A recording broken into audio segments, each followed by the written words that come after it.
right, everybody. We are back, and we are recording, and I am Jack Murphy, and this is Jack Murphy Live. Today is podcast episode number 90, and I'm joined by a friend of mine that I haven't seen in a minute, a good guy, somebody that I think people don't totally understand all the way. It's one reason I want to talk to him today. A good man all around, super smart, well-rounded, polymath, if you will, well-educated, entrepreneur, maybe a model even at one point, actor, I think. We can talk about that. He is the co-host of the world-famous TIMCAST IRL. I think they've done hundreds of shows by now. It's been incredible to watch their growth. I am excited to be joined here with Ian Crossland. Jack motherfucking Murphy.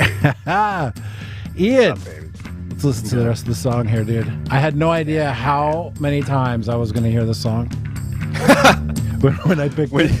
It was just a throwaway. No, man, I did a lot of research. It's hard to find a good song that you have to have the copyright for, right? So did you just buy it and Yep. Now you own the licensing or something? I bought a license and I'm allowed to use this as many times as I want, I think. I think the cap was millions and millions, but I'm not quite there yet. I like the distorted guitar. Yeah, it's good. I think I searched Jack White riffs. Oh, okay. There we go. And so this is a generic Jack White riff. All right. Here we are, guys. Jack Murphy, Ian Crossland, Reunited. Yeah, it's good to be back together again. It's good to be back together with you, sir. We had a number of Wednesday nights together over the course of 2 years. You and me and Tim and everybody. But this would be the first time that you and I have ever talked together. Finally. I feel like every time you come on, we would be just ready to talk about old times, even though we never really knew each other back in the day. But yeah, now we finally can. Yeah. Good to see you, buddy. It is good to see you, man. It's good to see you. There's a lot of questions I want to talk to you about. There's a lot of things I want to get to. There's technology. We can dig deep into graphene, man, because I never once knew even what it was, what you were talking about on the show, on TIMCAST, about that. We could talk about Minds. I have some questions about that. You're the co-founder of Minds.com, social media network. You're an artist. You know a lot about what's going on in the tech world and in the industry and in the data and the future of the internet. You're working on a project right now still, right? I imagine. Yeah. I haven't talked to you in a little bit about that. Where do you want to start, Ian? Well, I should be frank. I'm not really an expert at hardly anything, really, except for video games and acting, maybe acting. I know a little bit about a lot of the stuff you mentioned. I know a little bit about graphene, a little bit about technology. With Minds, I was like a designer, so I never really did any of the programming, but I would be like, hey, put this button on here and we should have it linked to this page, and then we should build an algorithm that pops that up when you search that or something. So I'd have ideas like that. Gotcha. And then other people would actually do the math and write the code. You still part of the ownership there? Yeah. That's awesome. How is it going? How is Minds going? Mine's going good. Aaron Wolf came in as an investor a little while ago. He's got Futo, F-U-T-O, which is his new startup. And it's basically kind of like an incubator, a tech incubator. So he came in, he had created Yahoo Games in the late 90s and kind of made his fortune there. So he's also a really cool guy, tech entrepreneur. He was on IRL 3 weeks ago or something, which is a great episode. Aaron Wolf, check him out. Nice. And we're doing a live event in New York City, actually, on June 25th at the Beacon Theater called... it's basically like a meeting of the minds. And I think that's festival.minds.com is where you can get tickets. Gotcha. What was the date Tulsi again? Gabbard, June 25. So 25. In 2 weeks from when we're recording. Tulsi Gabbard's on the agenda. We got Cornell West is going to be there. Really? Coleman Hughes will be there. Yeah, Tim's going to be there. James O'Keefe's going to be there. I'm going to be speaking with Bill. Cool lineup. And there's even more than that. Chrissy Mayer's going to be there. Very excited. Chrissy's good person. I almost said she's awesome. She's a good girl, but that's wasn't going to come out right. She's a good woman. She's a good person. Yeah, a good human. Good human. I enjoyed talking with her on her show a while back. She called me an internet daddy. I don't know. That's nice. Is that a compliment? It was daddy with a capital D. Yeah, I think that's a good compliment. That sounds like a really cool event, man. I've been on mines for a while too. I've been watching the token though. Like, what's going on with the token? Do you know? The token plummeted. I mean, all the tokens basically got beat down. I think when you see the whole market move at the same time, that's usually like big money, like BlackRock or like the U.S. government maybe is doing giant sell-offs, which cause snowballing sell-offs, and then they sell off more. People sell off, and then when it hits rock bottom, they start buying it back up. Mm-hmm. They'll play games where they'll buy a little bit back up and then sell, and then like drive it down even further, then buy some more back up. The Mines token got roped up into that. But the utility stands right now. One token on the Mines network, one Mines token will get you 1,000 views in boost. And when you do like market research, Facebook has 1,000 untargeted views worth about $7. The token's at like 35 cents. So as of today, so it's like grossly underrated, technically, or like by Facebook market standards. I love utility tokens in general. So utility token is one that actually has some value to it, right? Because that's been my big thing with like Bitcoin. It's like, okay, I get the ledger, right? I get the recording. I get the true source of the record. I get it being decentralized. I get it being outside the financial system as it stands. I get there being a limited amount of them. Although if you can subdivide something infinitely, is there really a finite amount? But I never understood there's no cash flow. There's no value. There's no way to value it like it sounds like there is here with the Mines token. Right. Like Bitcoin, there is technically a finite value because they can only split a certain amount of times. The Satoshi is the smallest value. I don't know if it's like 9 decimal points in or something like that, but it's far in is when you get a Satoshi, and that's the minimum. And what they do is they just value it in US dollars. So like, how much is Ethereum worth? Well, it's worth 2,000 US dollars. But what if there are no dollars? Then what's Ethereum worth? Well, it's worth Ethereum. Like it's worth what it can do, really. Right. And when you say utility has value, it actually has function. Function's a better term than value because they're all technically somewhat valuable, I guess you could say, to the owner or the creator. But it's the function of the token. Bitcoin people have been telling me there's a thing called the Lightning Network where they're building out Bitcoin so that it has utility, is what I'm being told. I don't know much about that, and I haven't been following it. Like Ethereum, you could say has utility in its gas. Like people, whenever you make a trade on the Ethereum blockchain, you got to pay a little gas fee in Ethereum.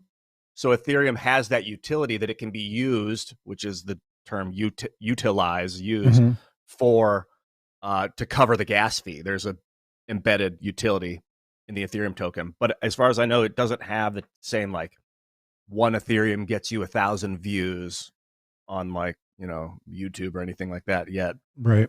What's the vibes like on Minds.com in general? What would you say? If it's anonymous, which is almost like an oxymoron, an anonymous social network, because like when you're socializing, I don't normally do that with a mask on. It's a big deal if there's like a costume party and no one's face is there. I use it more for finance and like token distribution, but I actually do boost on it a lot. I use it for messaging. It has encrypted messenger built in, which is, I think it's based on the Matrix protocol. Yeah. But for socializing, I just have so many social networks. I use Twitter because there's people on it, and I can be like at Jack Murphy, at Tim Pool, at Elon Musk. What's up, dudes? Right. Or like Facebook I've had for 12 years. YouTube, probably my most used social network. It's actually, to this point, it's kind of sad that Google didn't lean in harder to turn it into a more integrated social network. They built that Google Plus thing, which fell flat. They just put everything into it when it's like, dude, you could have made YouTube like a mess. You could have put a messenger in there. You could have had built-in email into your thing. I'm gonna have to check that out. Doing the boost, having real, I've got thousands and thousands of Minds tokens, many thousands, from doing posting up ETH to create liquidity swapping, right? Plus just posting up content there. Plus, I think I recruited some people onto Minds for a token drop. So I've got like thousands of tokens on there. Maybe I should use those to get a little bit of a boost.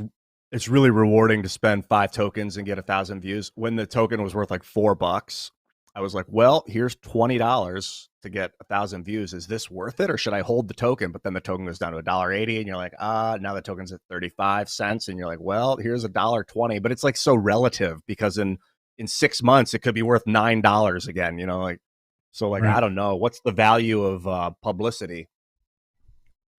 The Who quality uses of the post, Minds? Well, it's anonymous. Tough to tell. I know that there's some people I know that are on it. I think James O'Keefe's on it. I think InfoWars is on it. Alex, I don't know if Alex has a personal account on it or not. Let's see who else is on there. Majid Nawaz is on there.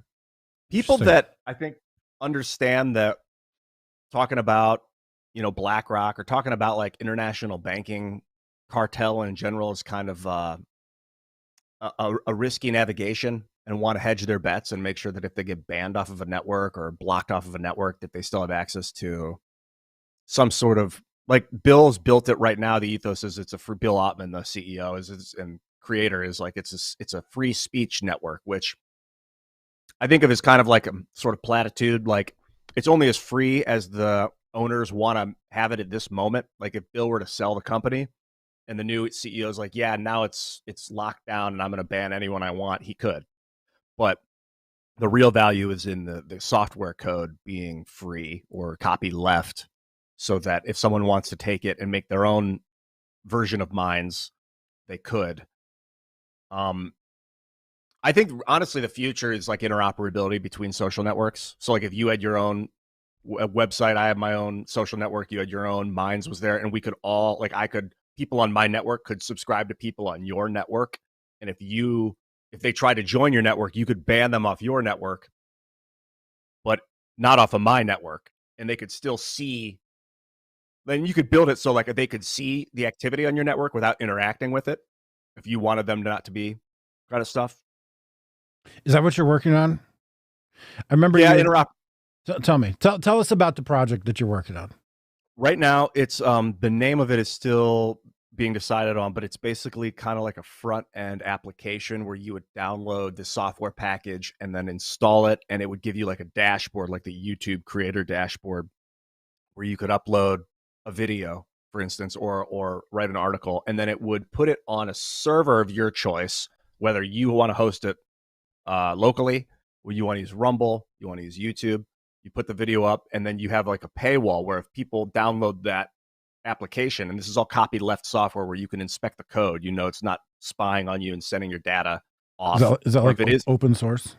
Yeah, open source, but it's copyleft is like the software license would be like AGPL3, which is like Furrowed General Public License, and that says, whereas with some open source code, you could take it as a developer, change the code a little bit, and then make it private.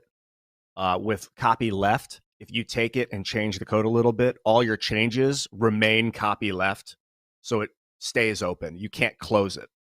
And that kind of forces the code to remain free or open.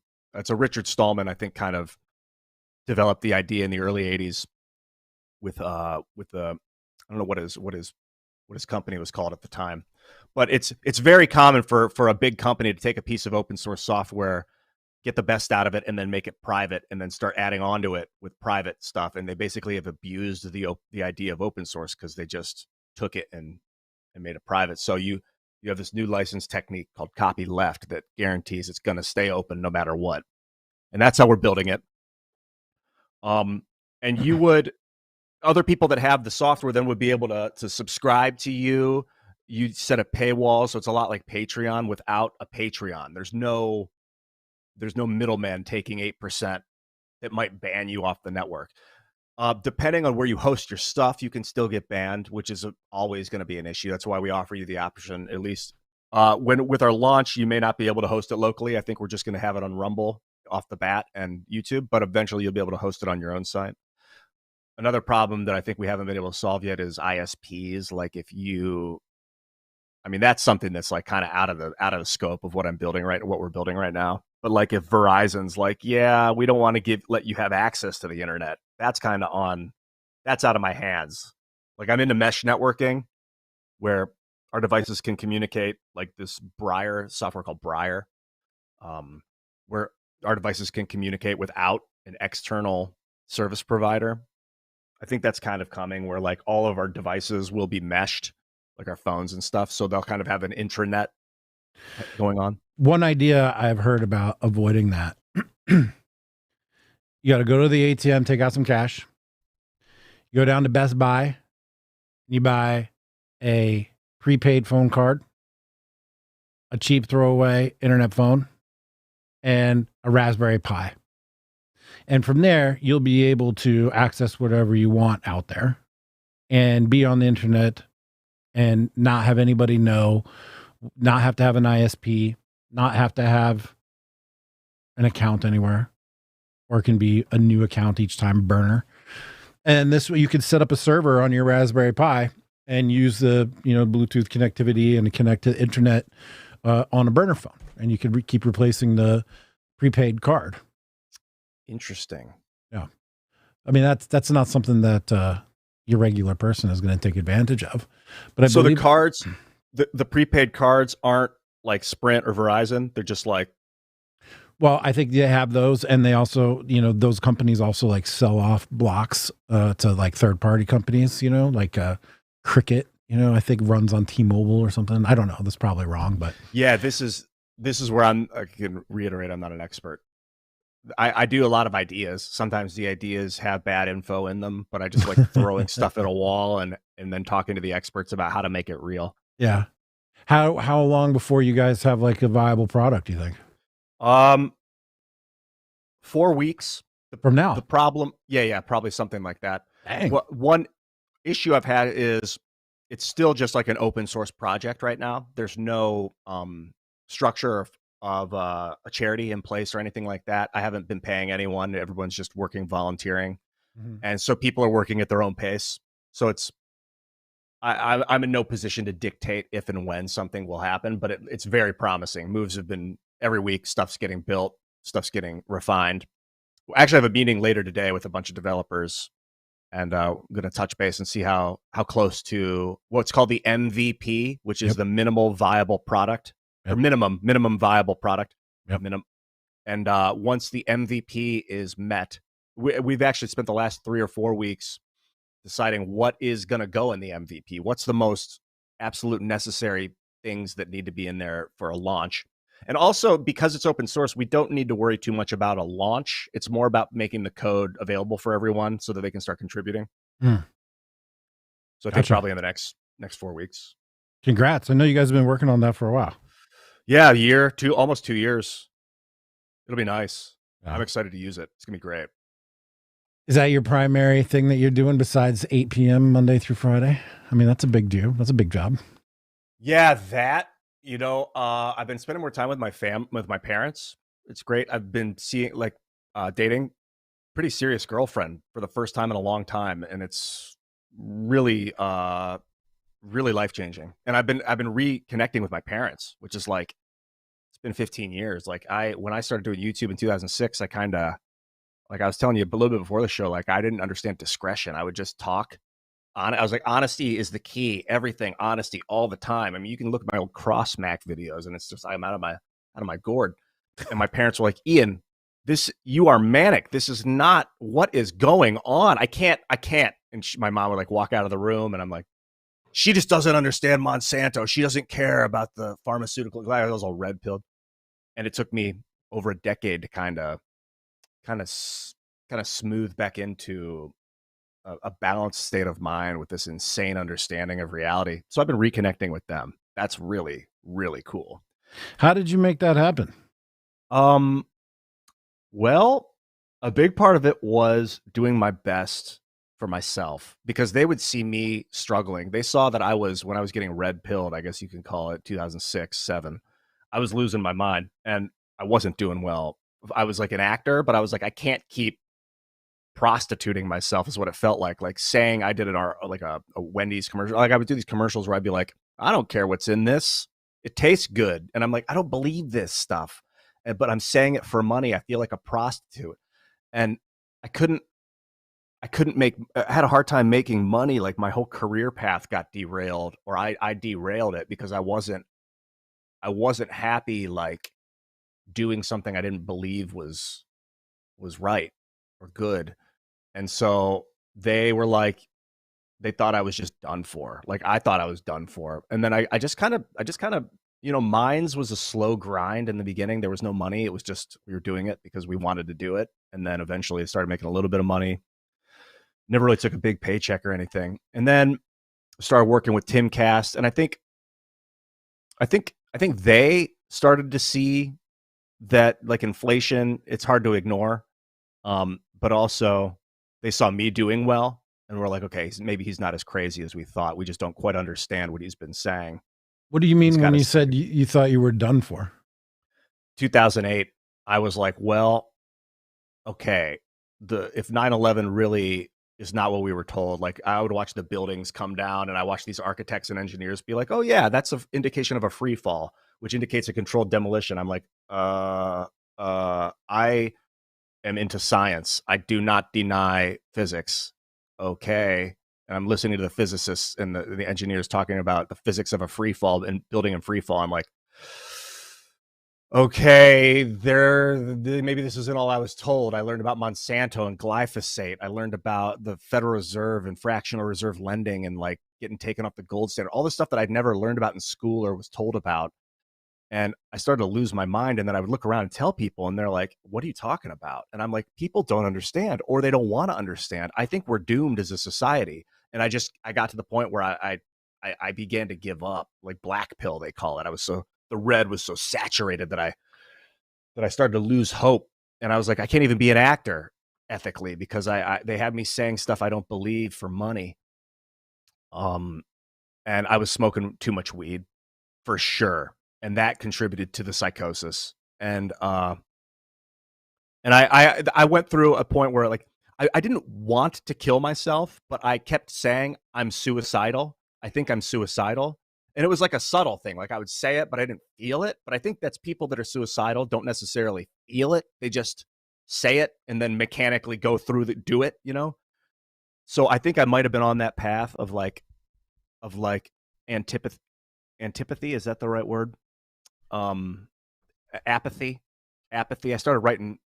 I was writing a lot of music, and then all of a sudden my songs started taking on this tone of apathy and like false happiness. Like I'd smile and laugh when I wasn't happy.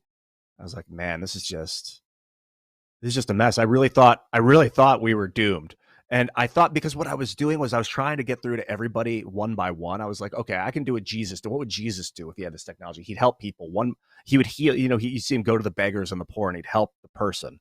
So I tried to do that, but it was not scalable. After like 30 or 40 people a day trying to contact me on the internet, I couldn't communicate with. Wait. You were communicating individually with 30 to 40 people a day, trying to get them to see the light, as it were? Yeah, exactly. I'd do like video chat sessions on stickem.com and there would be like 15 people in there, or I'd do like one-on-one video chats with like 3 different people in a day, like for an hour each. And I'm like, you can be, and it was a real cult bullshit. And I realized that's not scaling. I started to get really depressed because like people that would try and contact me to talk to me, but I was too busy, and then they'd get pissed off at me. And I'm like, I'm just making enemies. This is terrible. I realized about 2013 or 14, like the key really, I think, is to build systems that help, where people can help themselves as opposed to try and help. And that just correlates with Jesus's teaching of like, teach a man to fish rather than give him a fish, and let him learn how to fish for himself. So then I started focusing on minds, building copyleft software, encouraging people to help themselves. And it was like a weight got lifted off, like a psychological weight. And it's been a lot better. It is hard to watch people suffer and to just not respond, but sometimes you got to let people work it out for themselves. Was there like a turning point for you? Was there something that you can point to where you're like, okay, we've bottomed out? Did you notice the bottom at the time? Was the bottom in the rearview mirror after a while, and then you finally noticed it? The the bottom was in the actually there were a few times. One, I think I talked with Michael Malice about this a little bit. I was still making videos, which probably ended up saving my life in the long run on YouTube. And there was one in like 2011 or something where I would watch the video and I was like, why am I smiling in the video? I'm acerbic. I'm pissed off and I'm angry, but I'm smiling and it's fake. I'm not happy. And then I decided I'm not going to smile if I'm not happy. I'm just going to have a frown. And then all of a sudden I started to actually become happier because I wasn't faking it.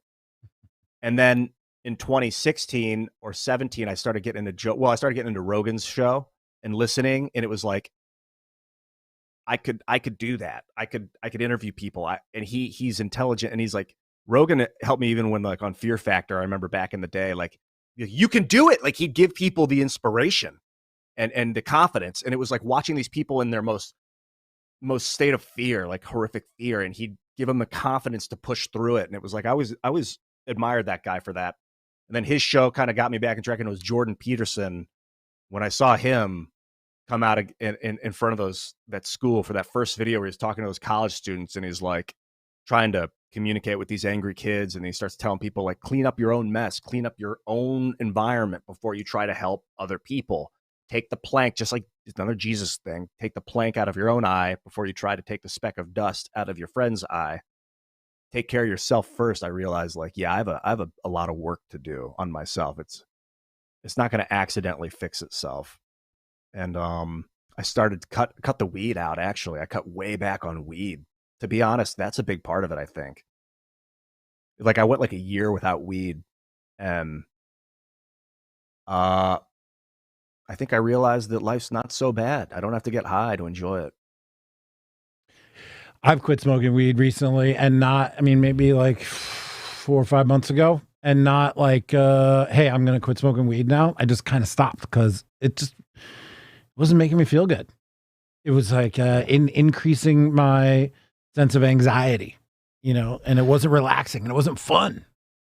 Yeah, I started to get the feeling like when I would be on weed, I'd smoke weed every day. And then when I wouldn't smoke weed, I would get like a high. I'd get high on life. Like they say, high on life. But it was like, oh, the fog has faded away now. I feel normal. I feel elevatedly normal. Okay. I guess there's the balance, you go. Life is pretty fucking awesome. That Jordan Peterson interview on Joe Rogan in 2016 had a huge impact on a lot of people. That was like a watershed moment in the online universe. Oh, I was so happy to see that happen. Another big one was Brett Weinstein. You remember that Evergreen College? Sure. Where Brett and Heather used to work. And then there was like a whites had to leave the school. It was like person of color only today. And Brett's like, that's about as racist as it gets. I'm not going anywhere. Yep. And they're like, get out, you racist. And he's like, oh my God. And it was like that. I felt like that was the moment where Rogan, who was like the canary in the coal mine for me, became like politically activated when he saw that. And he had Brett, and then he had Brett and Peterson on together. I was like, oh, dude, Rogan's gonna help us break through this idea of like, you can't have a nerd in the room with an athlete. He's like, no, dude, people are the same. They're not the same, but people are similar enough to gel regardless of where we come from.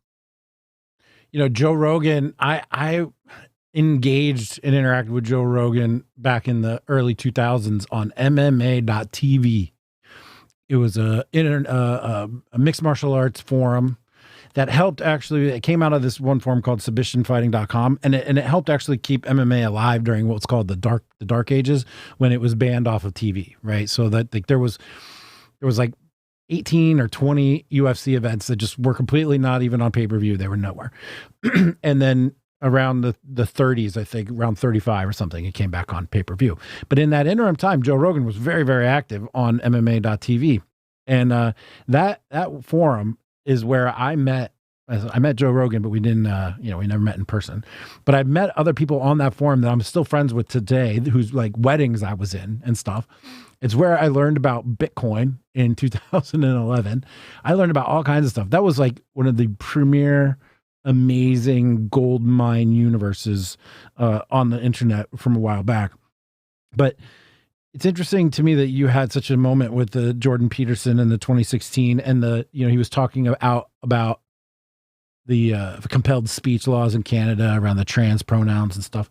And then the evergreen thing, you know, I had that moment actually with you. Like I watched that Joe Rogan, Jordan Peterson live, and I got emotional watching it because it was the first time somebody with academic background and just his erudition was able to put real theories and concepts in science and psychiatry around, or psychology around, all these issues that we had been feeling, you know, in coming out of MMA.tv in the mid 2000s and then going into like the manosphere space, whatnot, and the blogs from like 2006 to 2012, 13, 14, and then into Twitter.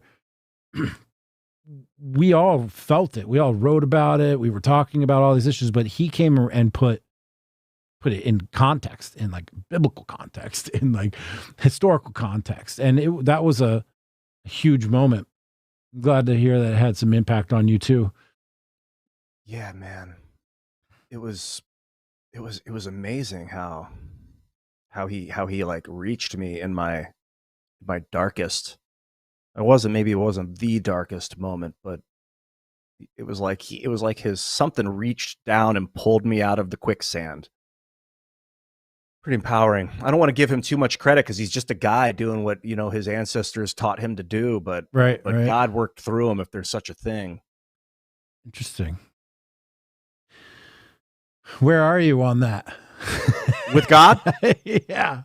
I think about it a lot. I think I was actually watching Derek, what's his name? Derek, he's Veritasium. He's got a YouTube channel talking about dark matter last night, cosmic microwave background radiation.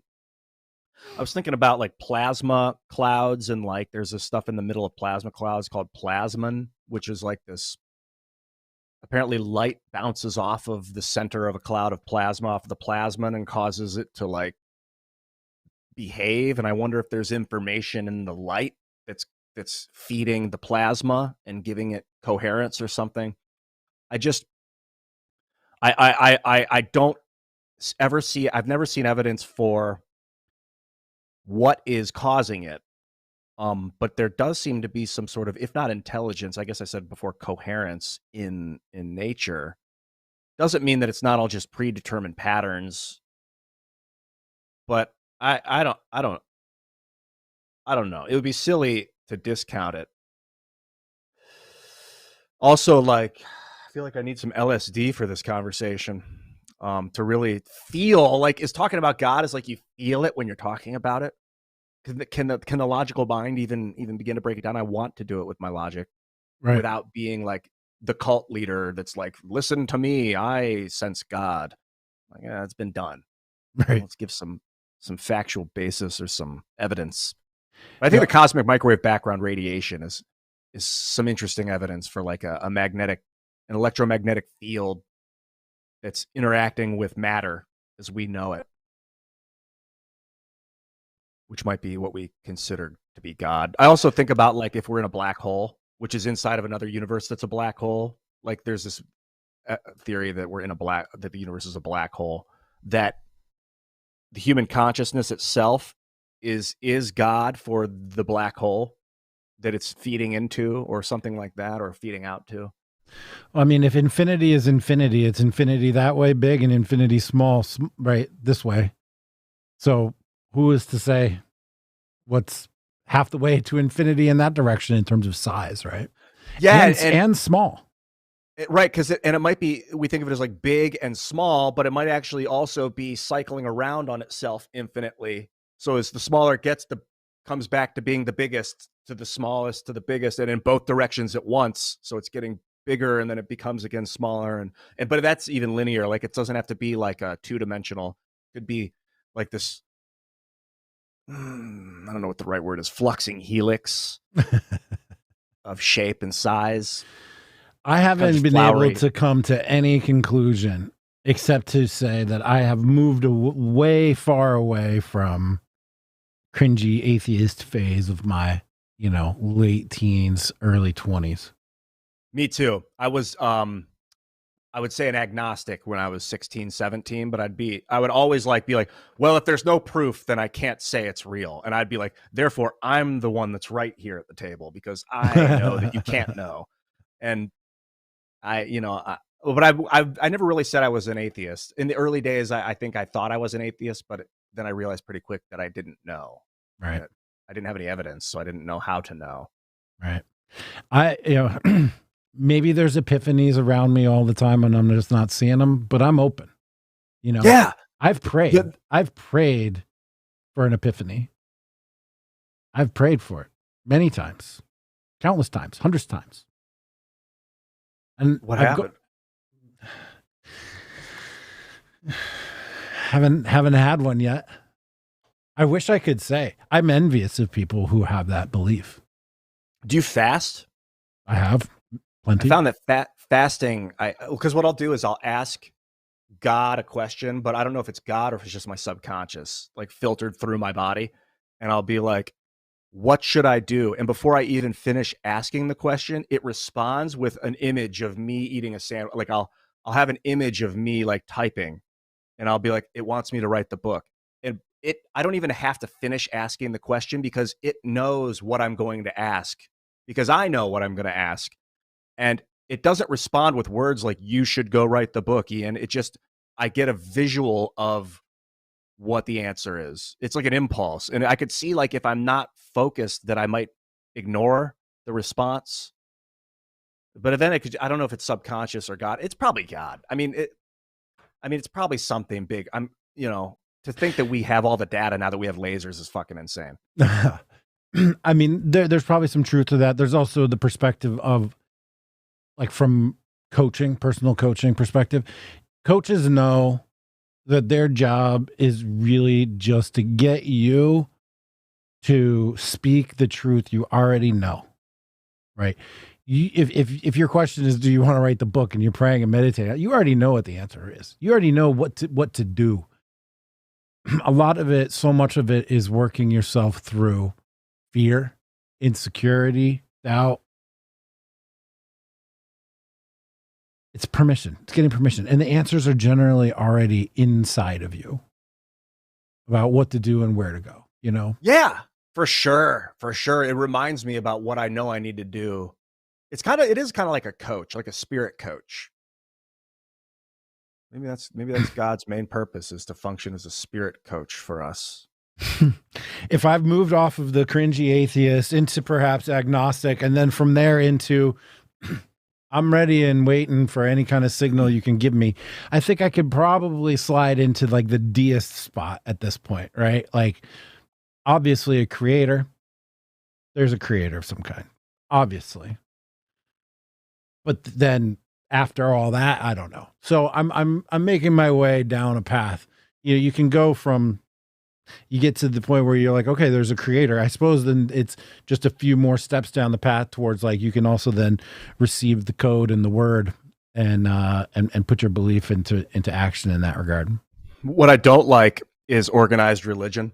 And not to say that it has no value, but I don't like the business of church, to make money. That the idea that the community's cool. A bunch of people getting together to understand God is oftentimes what happens is one of the people will be like, God is going to speak through me today. I will stand at the podium. And it's yeah, okay, priest, who the fuck are you? What right do you have to be the one that gets to understand God and not me? We're all capable of it flowing through us. I want to get that out of the way. But I don't I feel like organized religion is a bit authoritarian. Follow our doctrine and make sure that you listen to our priest, the one that is making the tithe to our church. And it's I don't know, man. I feel I understand you want to organize people and you want people to utilize the idea of God in an organized fashion.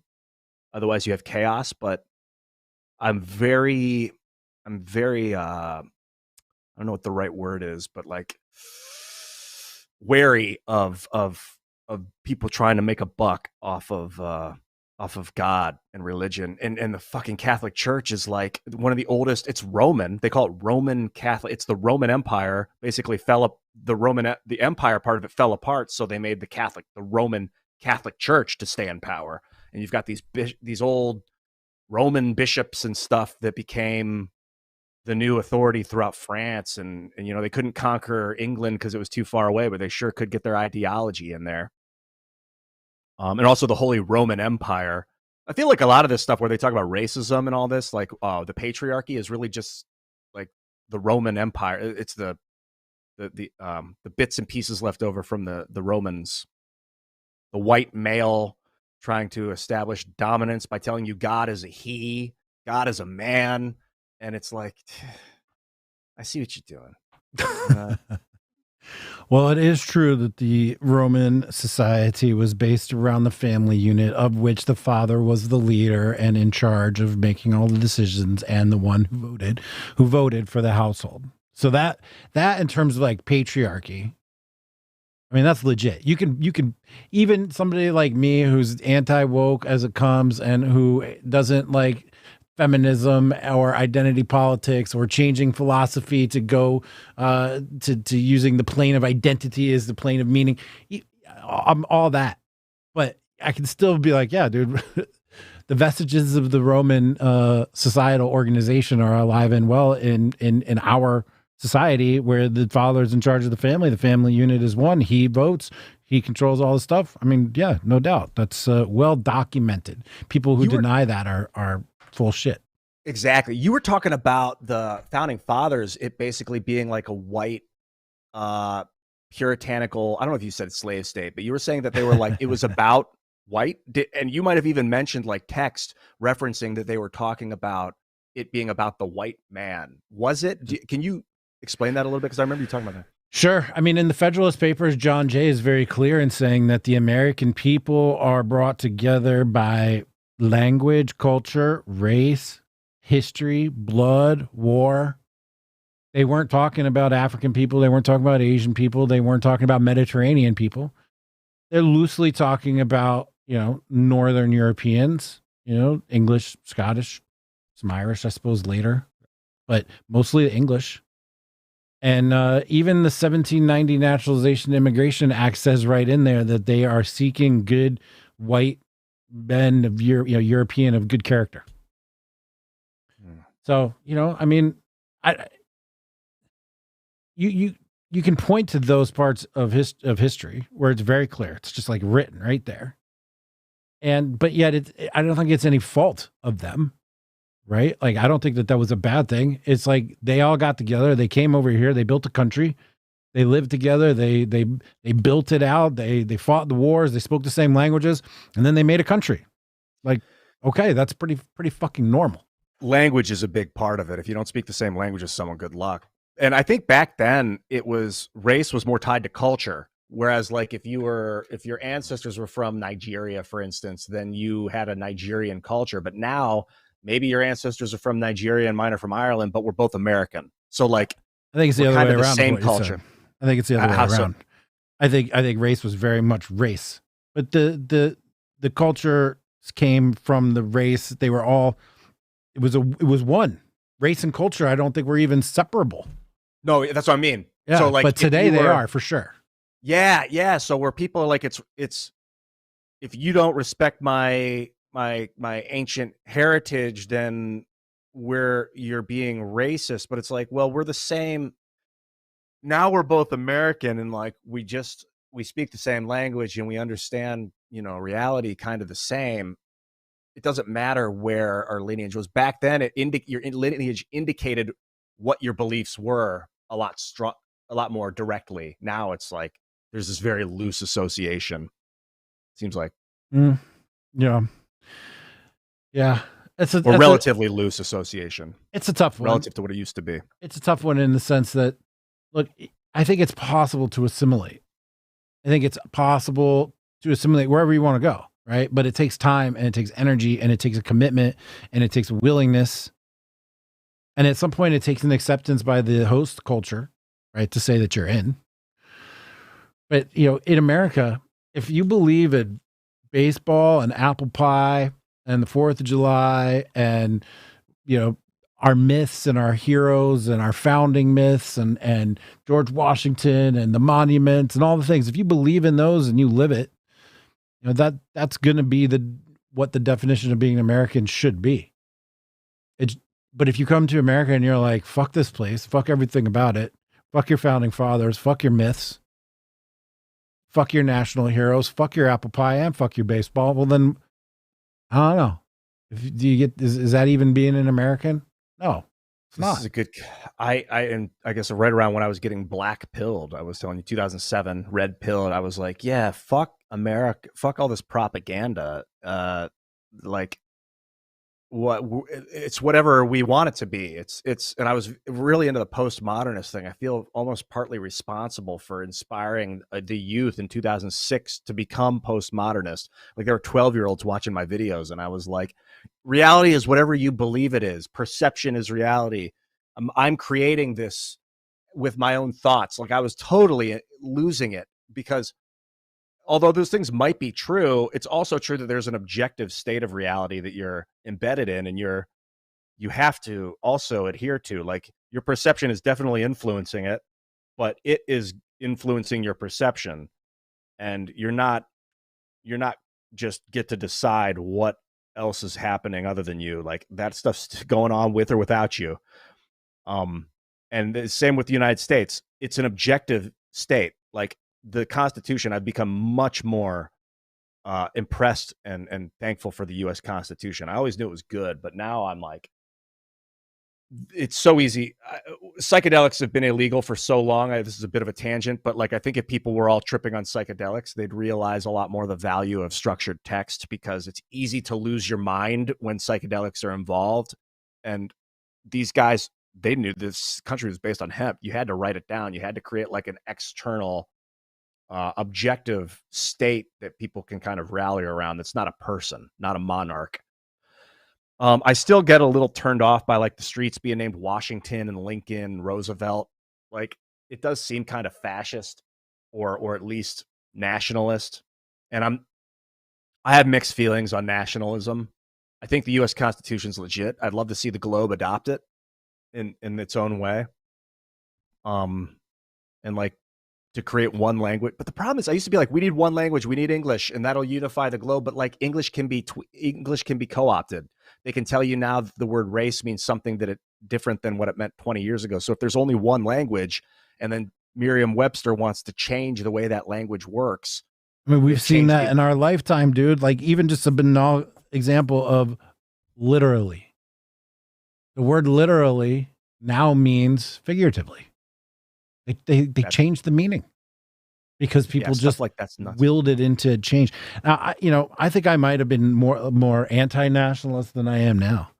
I don't see anything wrong with it, or at least I don't see anything wrong. If you're not gonna go to Scotland and look at the Scottish and be like, you guys shouldn't be Scottish nationalists. You're not gonna tell them that. So why can't Americans be nationalists? I think that's a contradiction. And somehow I don't understand why America doesn't get to be nationalist. I've heard people describe it as omni-nationalism. Nationalism for you, nationalism for me. It's okay. It's a nation. A nation is not a construct. It's right there in the Federalist Papers. John Jay. I should bring it up. I was talking to my girlfriend last night after the show. I was pretty down. I was like, what? Because I feel like things are really coming to a head with the Federal Reserve, inflation, and like, we're going to have to seize control of our country again if we want to survive. Like the rest of the world is not on board with American gun rights and freedom. And I was like, what is the history? Is the United States ever been great? Or were we always we started off massacring the native population, called them savages, didn't even think of them as human. They massacred, I don't know how many hundreds of thousands of millions of people to conquer this land, basically occupy it. Then we kept the slavery going, went into the Civil War, had that. The central banks were heavily involved. It was always like white landowners were kind of the leaders of the country, like you were saying earlier. They're talking about kind of a purity white.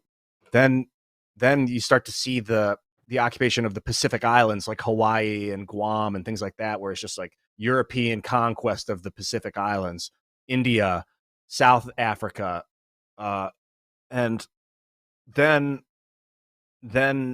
there's like, we have this time of like the early 1900s where you could kind of act like we were we were like but that's the Federal Reserve era when Woodrow Wilson like established this an arm of the global banking cartel in the United States.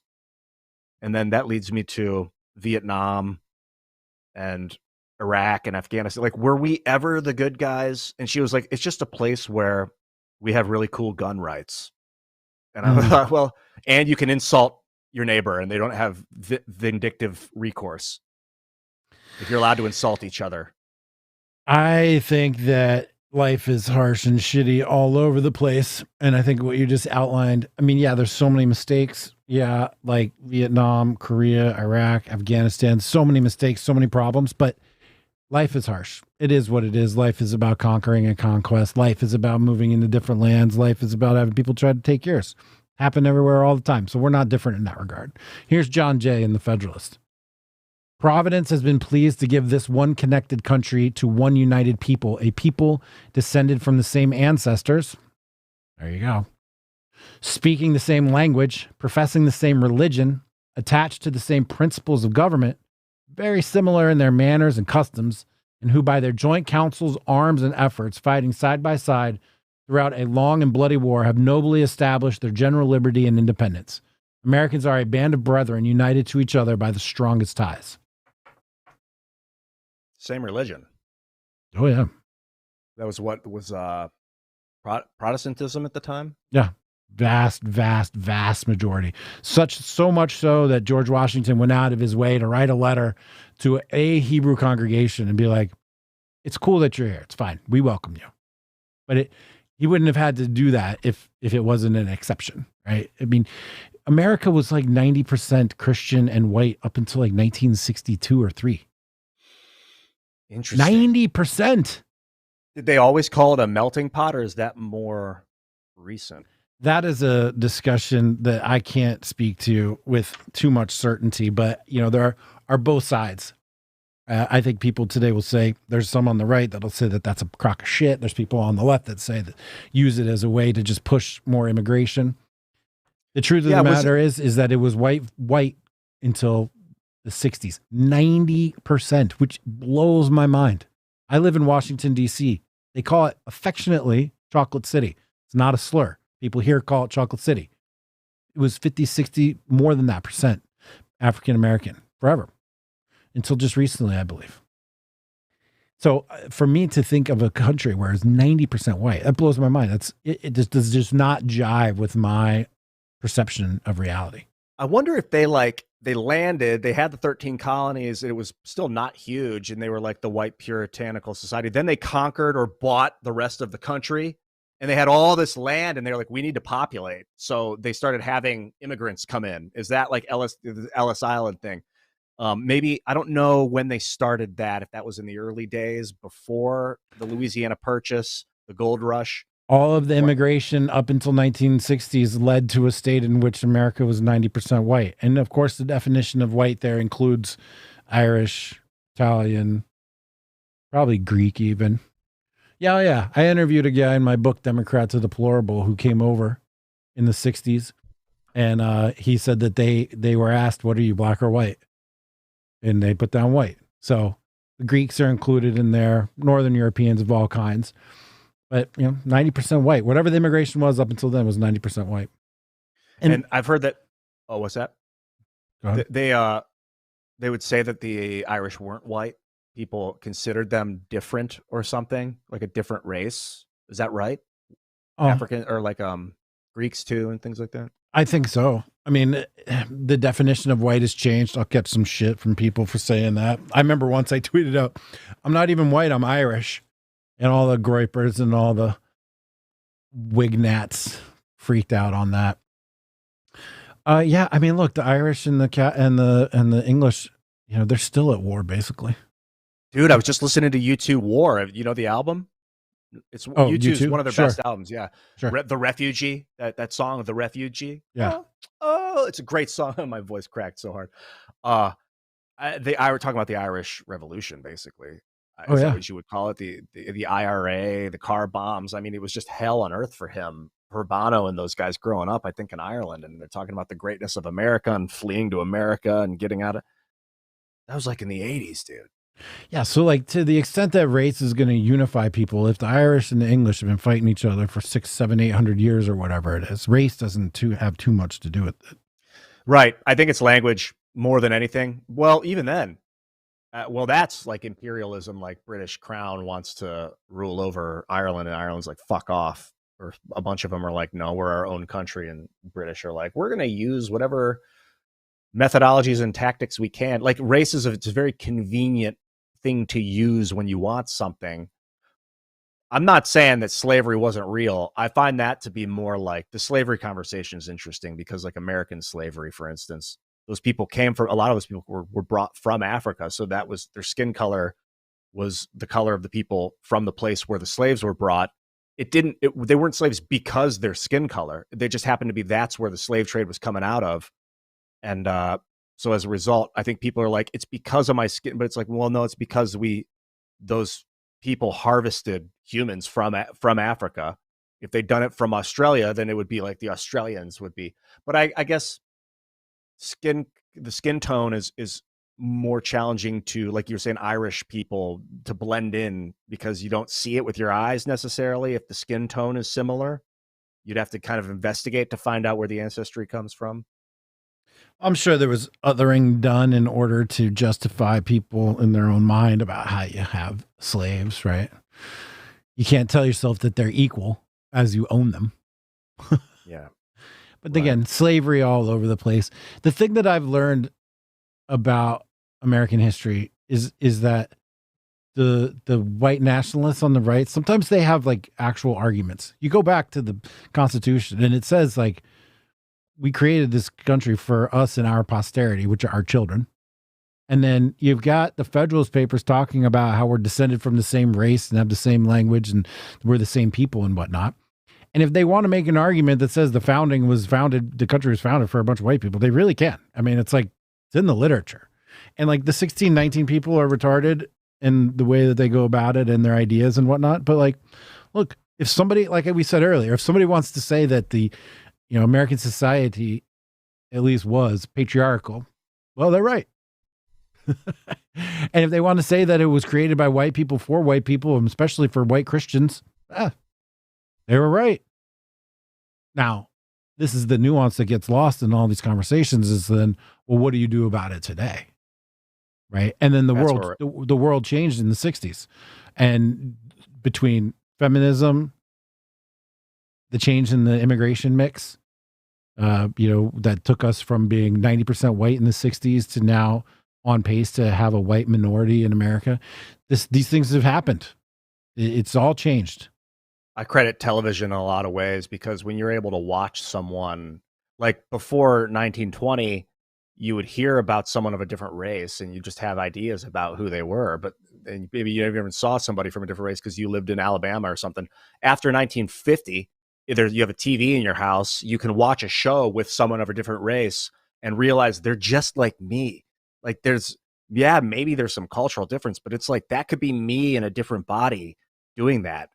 And then that's when racism started to fall apart, or at least started to shatter. We're 80 years out, we're still learning and kind of coming together as a species. But being able to watch from afar, radio got it started, but you didn't see it with your own eyes. It was television where you really started to see like,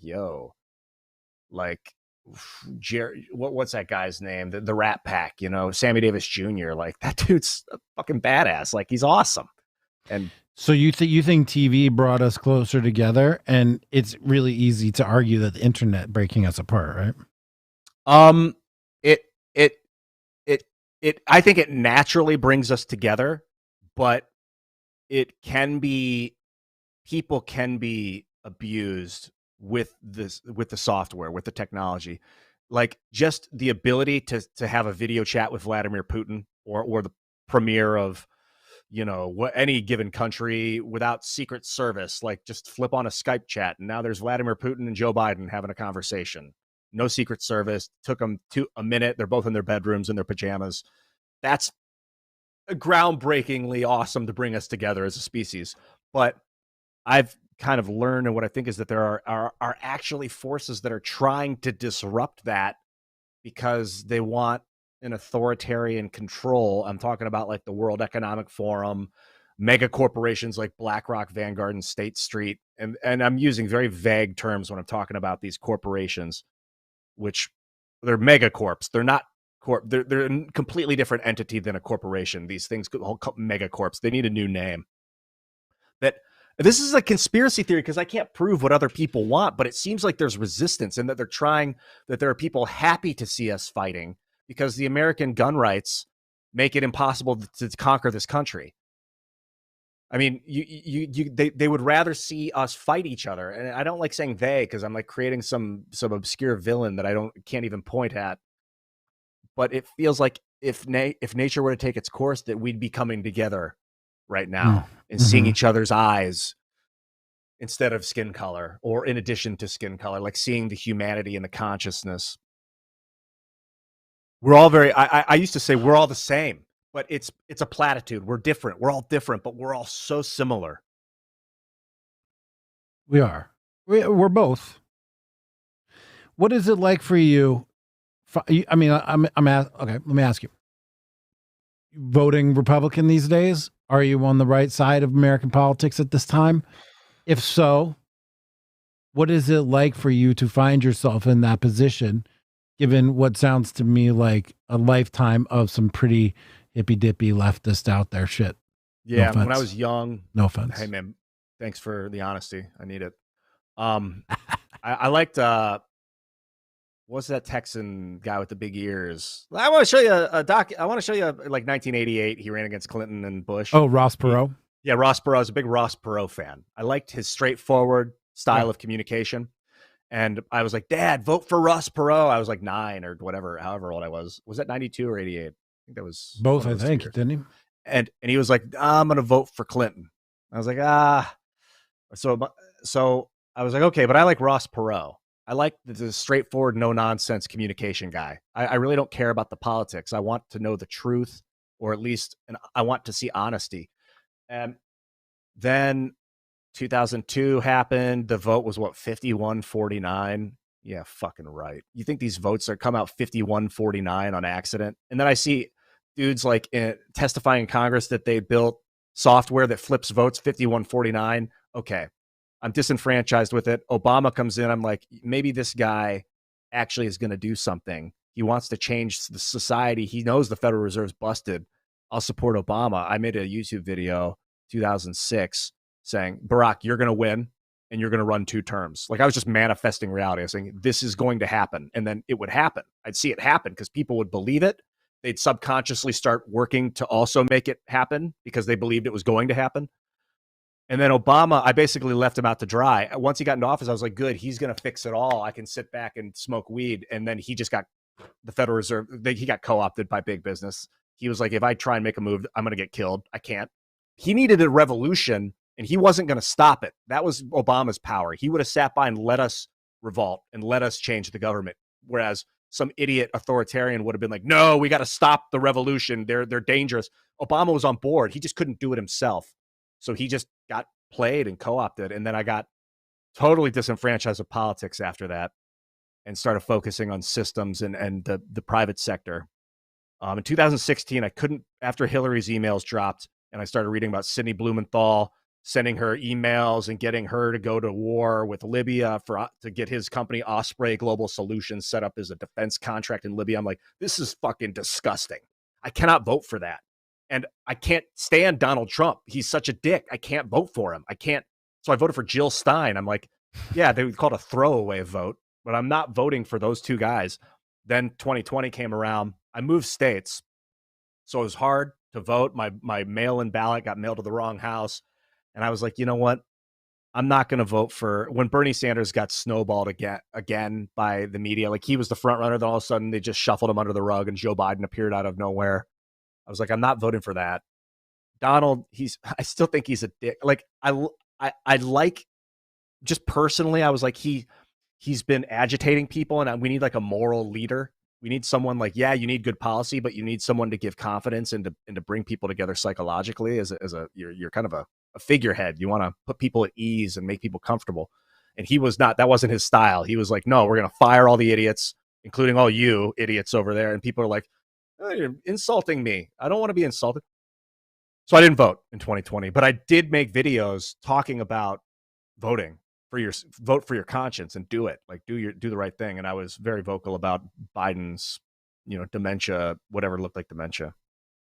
At this state, I don't seeing knowing that Dominion is tallying votes in private with proprietary code and then spitting it out and telling us what they are telling us what we did, but we're not able to watch in the background and like witness the code. That's insidious to me. It should be on a blockchain. We should be able to reference and verify our votes as a citizenry.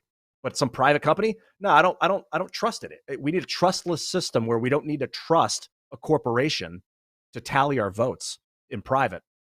I'm almost completely disenfranchised with the voting system as it stands these days. And I think that we need, at the very least, an alternate system where we can vote on a blockchain and see if that matches up with what Dominion's telling us.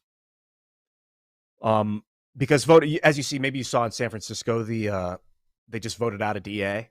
Yeah. That's pretty promising. Like voting's a powerful tool. I think the only way you're going to have an accurate vote count is if we take a week long vote and everybody in America is compelled to go some part of the Mississippi River. And if you want to vote for the guy on the right, you get on the East Bank. If you want to vote for the guy on the left, you get on the West Bank. And they just count everybody's heads. That's it. It's a visual representation of who's voting for what. You can't fake it. I mean, I suppose you could fake your citizenship and your right to vote, but it'd be something like that, something where there's just no way. It's just you're standing on this side of this line. Okay, that's your vote. Let's count them up. The problem with that is anonymous voting is a big part of our culture because if someone knows. So I like this blockchain idea because it can go on the blockchain and then there'll be like a barcode. You won't see what the vote is. You'll just see maybe your name and then a barcode. And only your app can scan the barcode and get your verified response for you. There's actually a TED talk on this from like 10 years ago. But then it's still anonymous to the public. No one knows what you voted for, but you know that it's verified that your vote is being tallied correctly. Excuse me. I'm open to ideas. Yeah. Look, on TIMCAST, it's pretty clear where Tim's coming down these days. What's it like being on the show with them every day where, pretty clear. Sometimes you don't get a word in edgewise sometimes on that. I'm fine with it. I thought another part of my big depression in 2006 and 2007 was I felt like I was alone and I was trying to explain things to people and no one cared. And they were like, Ian, stop. You're too loud. You're making too big of a deal. You walk into a room and you disrupt everything. Stop. Finally, I meet someone else that's doing it. It's Tim. Like I get to support someone else that believes what I like in reality, the way I believe in reality, that cares enough about it to speak out against his better judgment sometimes, either because it has to happen. Like you can't not say anything. And so it's really encouraging. It's inspiring and it's empowering to be around people like that. I think what's it like with the audience though? Like the audience has its demands of you guys. The audience is very vocal in the chats. We've seen that in the comments. It's the most insane place on the planet. I love it. The typical comments, dude. I think a lot of thing about the comments.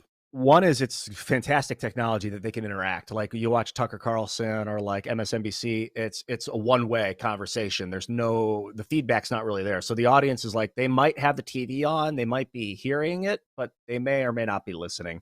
When you see the comments come back at you, you know they're listening. So that's a powerful thing. Secondly, I kind of read it like a social study. When I see people commenting, it was, for instance, about me. If they're like, no, Ian, shut up, that's wrong, or Ian's such an idiot when he said this, I think, okay, I'm firstly, there's something to what they're saying. Criticism is real and it's valuable. I don't take it personally because it's not about me. It's about their experience, and they're using me as like a sounding board to express themselves and their own feelings and their own beliefs. So I don't take it personally. I used to take it really personally. I'd be like, oh, they're telling me I'm wrong, I'm bad. But it's like, well, I actually told Michael Malice this. If you're like watching two people speaking in Spanish and you don't understand Spanish, you'll be like, they're not making any sense. You're not making any sense. And it's like, no, dude, you just don't understand what they're saying. Doesn't mean they're not making, like they get it. You don't.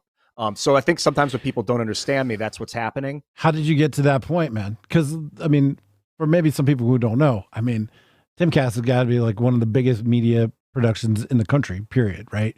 Cable television, internet, whatever the case may be. You guys have what, hundreds of millions of views, billions of views by now? You know, million plus people sometimes on the big shows. I haven't looked at the numbers in a long time. But how do you get to the point where the audience interaction, comment, feedback, you know, just glances off you? I'm not expert at that. I'm not super good at that, to be honest. When I see a negative comment, I still find an appreciation for it. They'll be like, the problem with Ian is he derails every conversation and he doesn't know when to shut up. And I'm like, this guy's awesome. Like, I just truly believe like we're better off with this guy, this person, than without this person. I used to be like, I hate this person. I want them gone. I don't want to see that person again. And it was like, just this venom. And then you even find myself responding, which just makes them think like, if I want to get a response from Ian, this is the kind of thing I should say because this is what he responds to. So I stopped responding to it. I started kind of twisting myself to gain an appreciation for the negative responses because there's still some value. Like, yeah, there are times when I talk too much and derail conversations unintentionally. And now I'm a lot more aware. Like if I start talking about, like last night we were talking about something and I was like, yeah, but if we build this technology, then we could solve it. And Tim's like, the technology doesn't exist. I'm like, you're right. I don't want to destroy the conversation talking about a fantasy that doesn't exist yet. Like I'm learning about myself and some of my problems to like get fantastical. So there really is value to the negative responses. Whether or not, I mean, negative, positive, it's all kind of subjective. I also don't take the positive stuff personally either. When they tell me how great I am, I think like they don't know me. They're happy and something I did is inspiring them to be happier with themselves. And they're using me as an example or a sounding board to represent it. The word IAN, my name, like it doesn't mean me. They have an idea of what that word means that they're expressing. So I'm trying to see what they're expressing about how they feel. Just and using me as like a, descriptor, using the name Ian as like a descriptor for maybe how they're feeling and try and understand the general vibe of the audience. I also don't read them as much. I used to like pour through comments and I'd look for my name. I'd be like, I just skip the comments and I'd just look for the word Ian. And then I'd see the one Ian and I'd start reading it. And then if it would be positive, I'd be like happy. If it was negative, I'd be like, and I'd go to the next one. And then I'd like skip over comments. And now I realize like, if I'm going to read comments, I'm going to read comments. I'm going to read them all. And I'm going to see this big, long paragraph with bad grammar. I'm not going to skip it. I decided I'm going to read comments today. So that's what I'm doing. They're all equally valuable. Doesn't matter if it's about whatever. They all have something. So I'll do that. And then I'll be like, oh God, I'm exhausted. I just read like 19 comments about, their personal anecdotal experience as a cop or whatever. And then I realized like, I really don't need to be doing this. I have a life outside of internet comments right now. If someone wants to make a video and send it to me, it's a lot easier for me to understand where they're coming from. Interesting. It's got to be tough to build armor like that. I know it's been, I mean, look, we both know that I have been on the receiving end of many, many comments. And yeah, I mean, look, at the risk of inviting more of them, I'll be honest, like some of them hit, some of them hit and they don't feel good. Just keeping it real. I mean, I'm just like a dude. You're just a dude. We're all dudes. And it's weird because if you were just walking down the street and somebody was just randomly screaming things at you, you would probably just totally disregard it, right?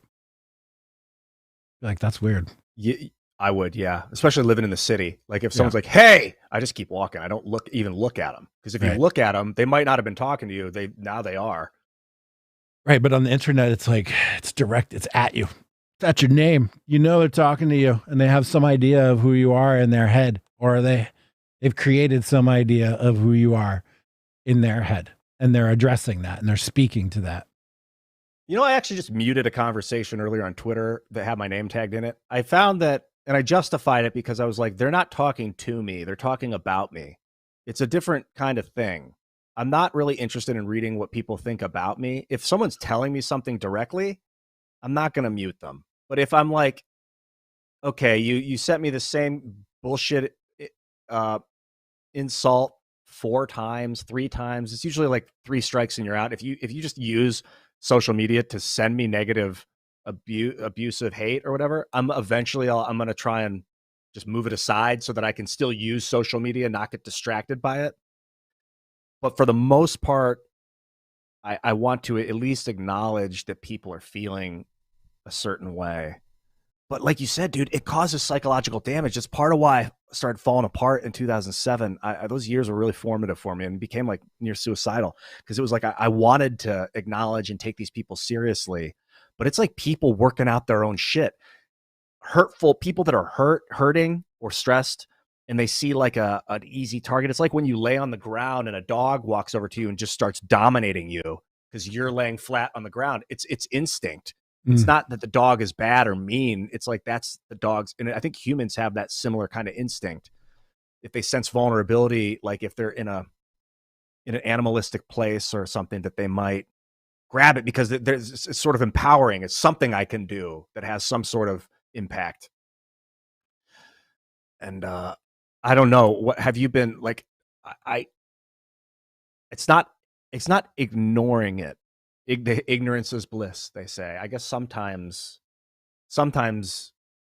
ignoring things is okay, probably, but it's also there. But it's like just because something happened doesn't mean you have to witness it. I went through a phase where I was like, if something happens in reality, everyone should know. We should have body cams on every soldier, every blown apart body part we should see. Every kid should see every piece of horrific everything. And I'm like, actually, that was totally wrong. No, you need to protect the mind. People's minds are malleable, especially younger people, but all people. You don't want to see every blown off arm of everybody because it will. I used to watch like bangedup.com. Did you ever watch those?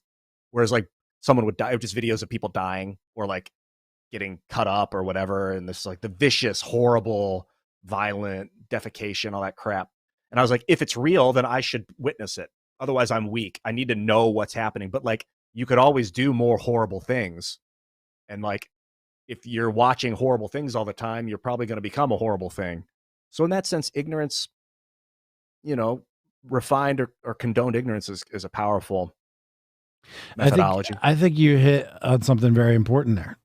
That the more you observe or participate in a certain subject area, the more things you see, the more hate you see, the more anger you see, the more violence you see. Maybe it starts to shape the way that you see the reality. Now, I'm obviously not making any kind of argument like playing Call of Duty is going to turn you into a school shooter or anything, but participating in angry things make you a little bit more angry. Yeah. I think so. But maybe it's not a direct correlation, like a 1-to-1. Like I saw it and now I am more angry, but it's like empathy. People are built, we're empathetic monsters. We become what we are surrounded by. We're part of our environment. We're not isolated from it. It's constantly altering us and we are altering it. Are you more or less empathetic than the average person? My guess is more. Because I don't know why.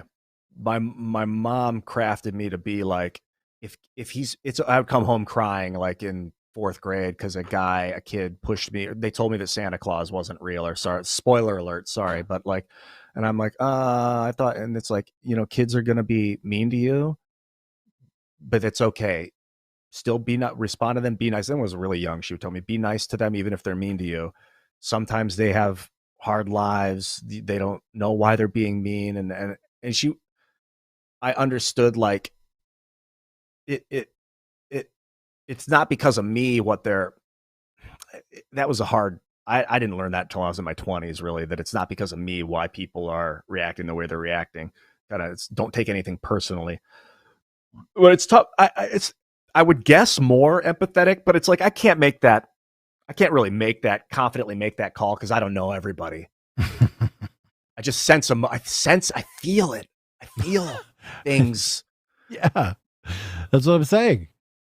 You feel it. You pick up on vibes. You pick on people's energy. You feel you feel their feelings. Yeah, I feel it in my gut. Like I want to cry when I see people in pain, or I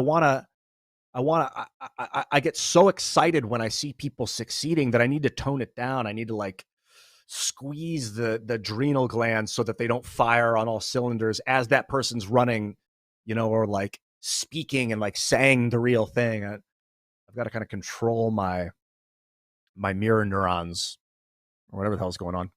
I think empathy is a good thing. I mean, I would say I skew towards more empathetic, and I don't. This is not being sympathetic to other people or feeling bad for other people, but it's like being able to pick up, feel, experience other people's emotions as they're having them. Right, like feeling the vibes, and I definitely pick up on other people's energy.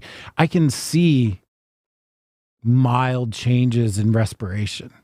Right? Like I can sense just a slight furrowing of the brow or a change in tone or a slight sigh or whatever. Like I can feel other people's feelings around me like that. Tone is a big one. I've been noticing lately. I've been picking up on and changing the tone of I think sometimes on the show when we're doing a talk show that when people are like, oh God, he derails again, it's because I changed the tone when I start talking. It's not even the topic's almost irrelevant. Like you can talk about different topics surrounding a topic and it still kind of stay in the valence. But when the tone is up high and people are going like this and the conversation is up like this, and then I come in like this, it's like, it's the tone has been derailed.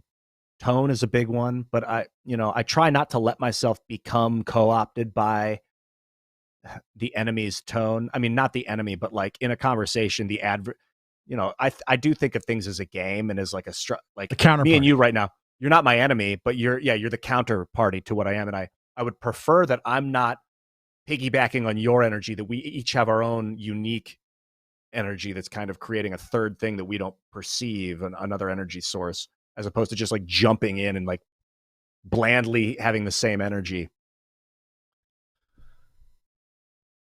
How much of you is the real you on the show? Like 89%, maybe more than that. No, 99.8%. But I gotta censor myself because there are some topics that are dangerous to talk about.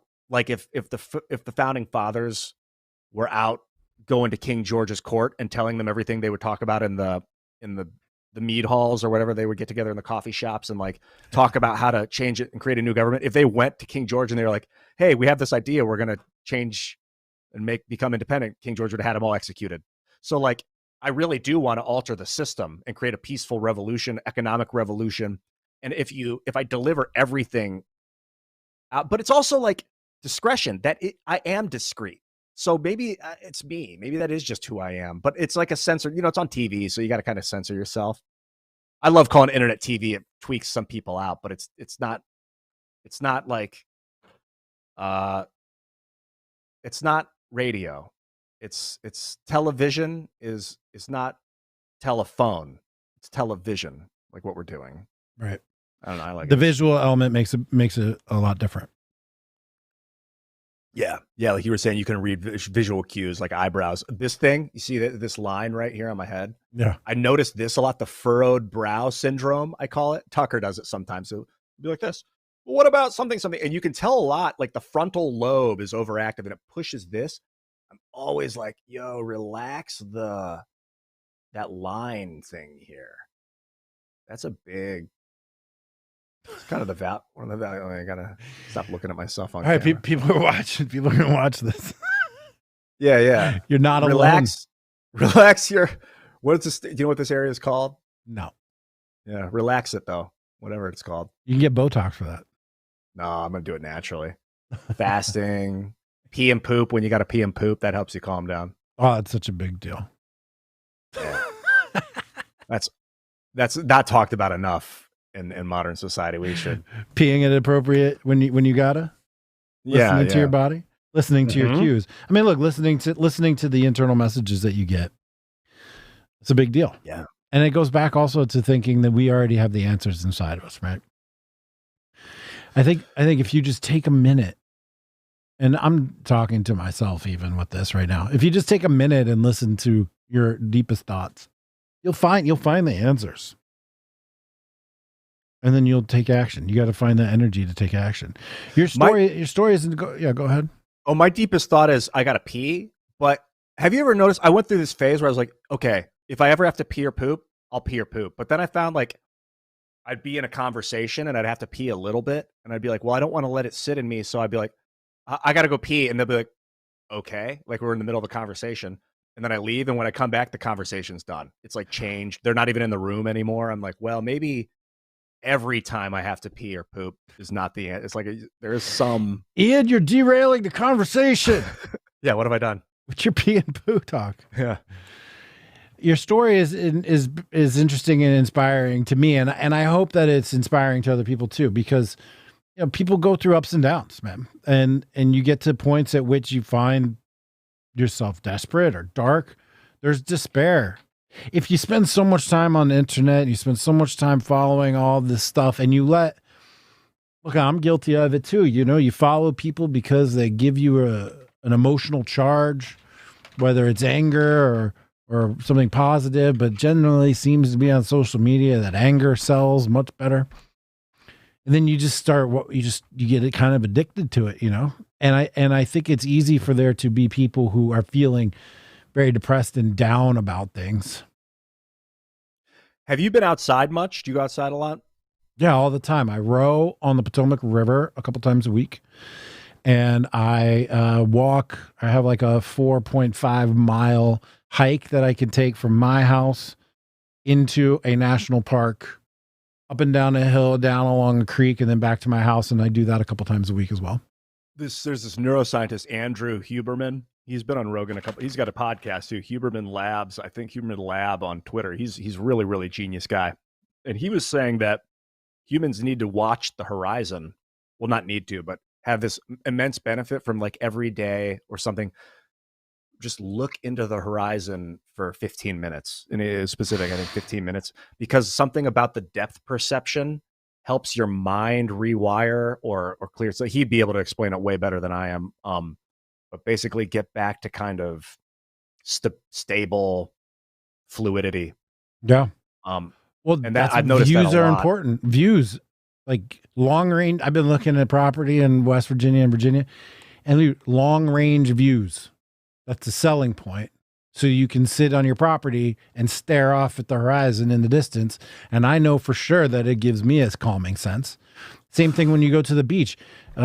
I used to have a friend an ex-girlfriend who's called it my ocean meditation, where I would just sit there unintentionally on the beach and just stare. You just stare out at the horizon.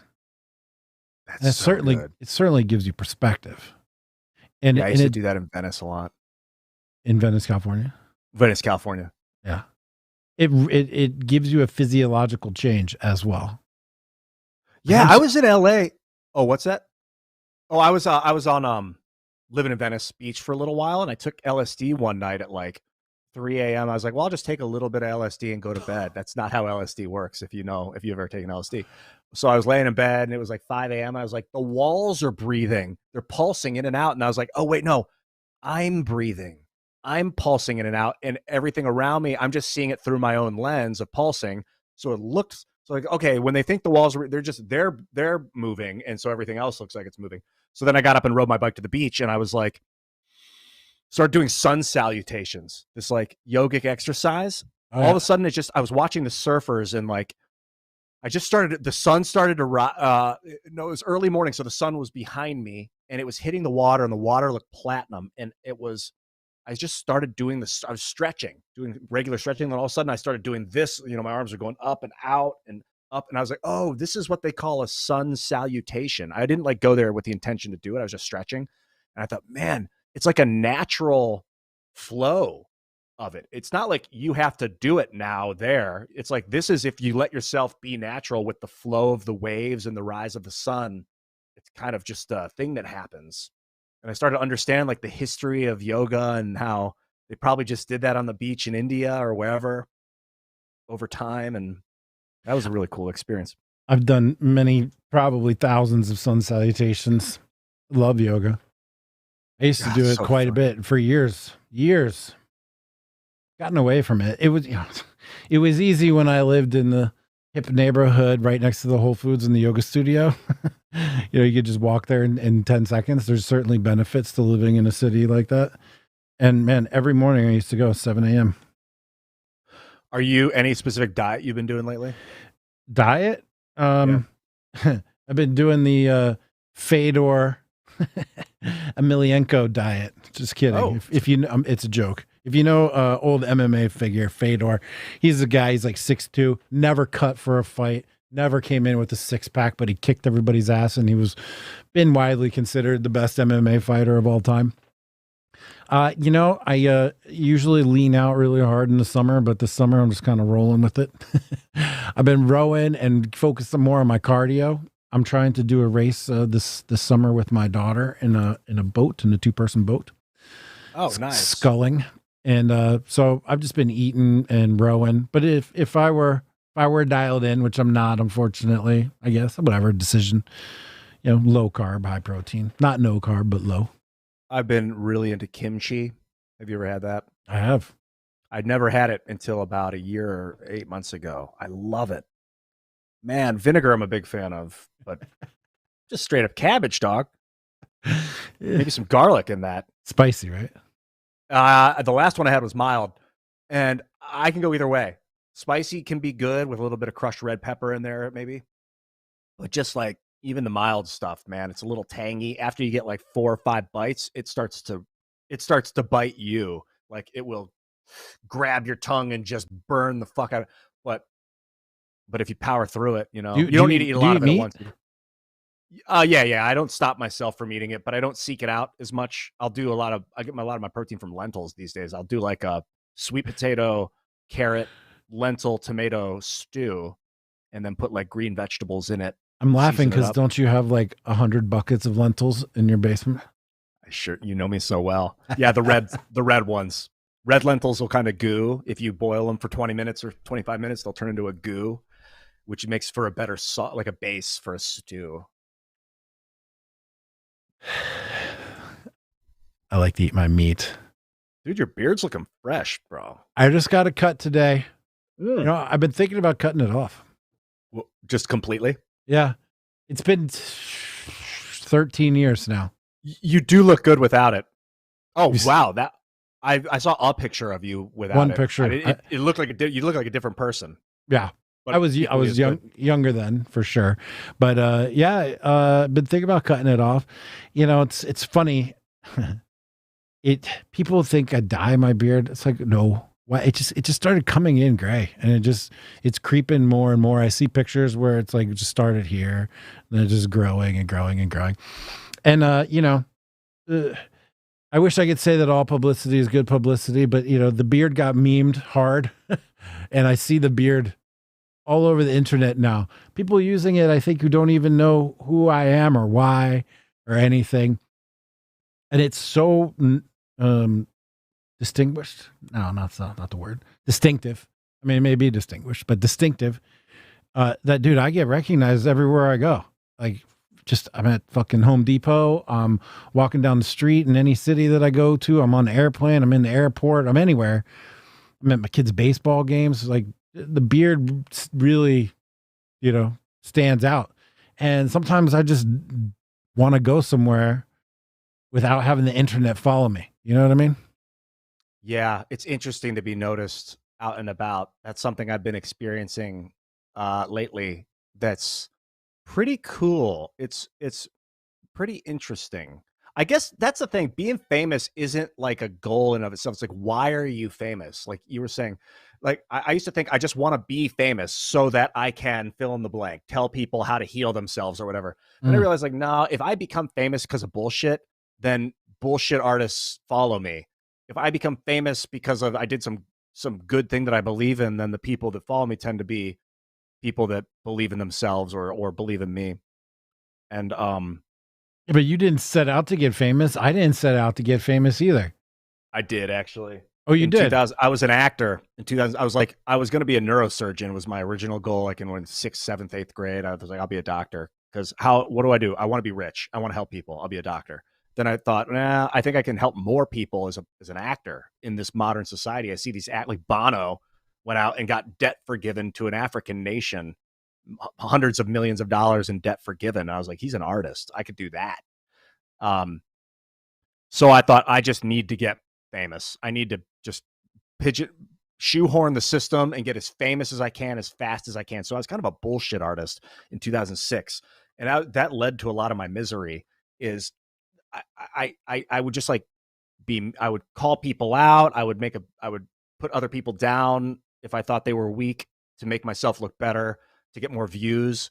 And then people started following me that had that state of mind. And then I became upset, sad because they weren't happy and I wasn't happy and I was a fraud. And I realized later, like, I think fame just kind of comes if you're working in public and you're doing your best or it's just a byproduct. It's like a byproduct. Right. At least when it's done right, it's a byproduct. It's cool though, if it's done that way, because if you really believe in yourself and you're doing what you can, then it's enjoyable to talk to people because like one kind word can help someone for the rest of their life. Dude, even hitting like on somebody's tweet sends them a jolt of positive energy. I remember when I had no followers and somebody with a big account, noticed you. It felt something. One of my favorite things that I'm able to do with my Twitter account is to just inspire people to be healthy. And there's this guy, he asked me on Twitter a year ago, I'm fat and I'm overweight. I want to be healthy. What should I do? Do you have a plan? And I was like, just walk 2 miles a day, count your calories and get back to me in 2 weeks. Well, that guy got back to me in 2 weeks and then every day for a year, and he lost 70 pounds and just celebrated it just a couple days ago. A full year checking in on this one Twitter thread. And then he'll have kids or has kids or inspire kids. Yeah, dude. Yeah. It's these like these feedback loops. Yeah. And that's all I ever wanted out of social media reach, was to be able to spread positive messages, I think, and to help people and to talk about philosophy and to talk about history and just advance the conversation. Being famous is a byproduct of that and also a hindrance, right? Yeah, it doesn't scale very well because if you're out and about and people are crowding around you, it makes being out and about more challenging. Or if you get 10,000 messages and 6,000 of them are a mess or just 4,000 of them are chaos, then it's hard to see the other ones that actually have real value. Yeah. So it's like the signal to noise ratio gets screwy. Yeah, the neural net might help sift through that kind of stuff, but that's a neural net, and that tech doesn't exist yet. It's kind of a fantasy idea. I before I forget, if you do cut your beard off, please put it save it and put it on a mannequin or something in a glass case in your house, so it can always the icon. I mean, you could at least sell it for $1 million in 10 years or something. The funny thing is, if I shave it off, it will grow back. Oh, that's nice. Yeah, it just comes right out of my face. There's nothing I can do about it. That's so awesome. People give me shit oh, the beard, this kind of beard. I'm like, what do you mean? It just comes out of my face. It's just like a natural phenomenon. And then people assign value to it. It's strange. Is the top hair, when it grows out, lighter or darker? It's like a dark brown. It's so interesting because I think of hair going white or dark as if too much salt in my diet, I would notice my hair would start to get fine and then start to get lighter. Like I'd see more grays. And then if I would cut the salt out and start eating more magnesium and the chlorophyll and green vegetables, the hair would start to get darker. But yours is dichotomatic. It's just straight a line. Down. That's so amazing. It's bizarre, so right? unique.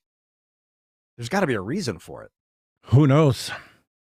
It's become a meme, though. Gotta say, it's been out there. Maybe that's why it was there to become a meme. Probably. Wish it were a good one. Yeah, I mean, it's good as relative. It's definitely society changing. and giving you opportunity to hammer the iron while it's hot. It did. And being on Tim's show gave me an opportunity to reach more people than I ever would have reached ordinarily. And for that, I'm eternally grateful. I want to clear one thing up. I did an interview with Benjamin Boyce. And on that show, I said that I was the first guest on TIMCAST, which I was. And then as I kept returning to the show kept getting bigger and bigger. And people out there who want to twist my words around tried to make it sound like I was taking credit for Tim's show's growth, when the opposite was true. I was saying that as I kept going on the show was getting bigger and bigger. So each time I returned, the show was getting bigger and bigger, and therefore I was able to reach more of an audience. And that changed everything for me. I mean, I had a nice little niche going, and I had a nice little thing, and I had my book did all right. And, we had started the Liminal Order, and it was growing slowly and steadily. And then, Tim's show getting so big, it just blew it all up to the point we did like an 8-city tour last fall, having brunches in, Austin, Nashville, New York, where else? Denver, Chicago. It was awesome. We had a lot of fun. We brought people out to spread joy. Are you doing Jacked Brunch? Yeah, Jacked Brunch. Are you still doing Jack Brunch? We haven't done any. The spring was hard after sort of like the incident, of late December. Yeah. But then summers are, I do nothing but go to baseball tournaments and regattas and stuff.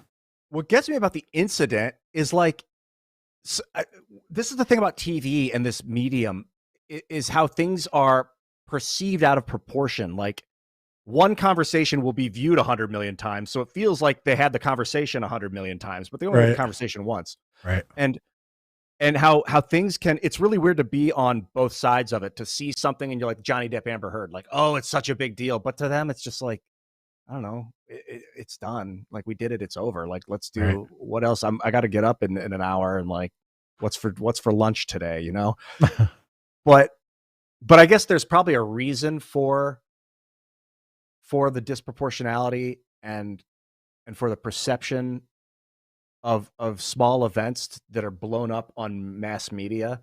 Yeah. Maybe.